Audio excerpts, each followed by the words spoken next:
Ever since the financial crisis in 2008, a bogeyman has spooked Western economies. They call it the deficit. But what is the deficit?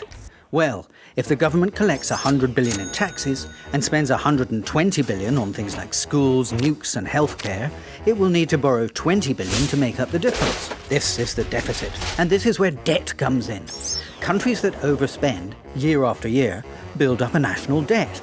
And like all debt, the idea is that you have to pay it back someday. But how scared should we be by deficits or debt? As usual, economists disagree. For some economists, deficits are terrifying, piling up debt on our grandchildren, making the country less creditworthy.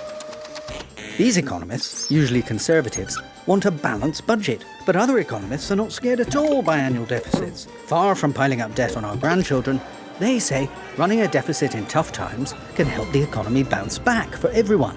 But sometimes things get scary, like recently in Greece.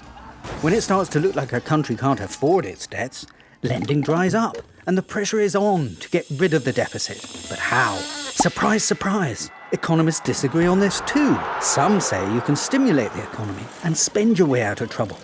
Others say the only way is to cut back on spending, austerity. To put it simply then, a deficit is the amount a government overspends by each year. Debt is the total amount a country owes.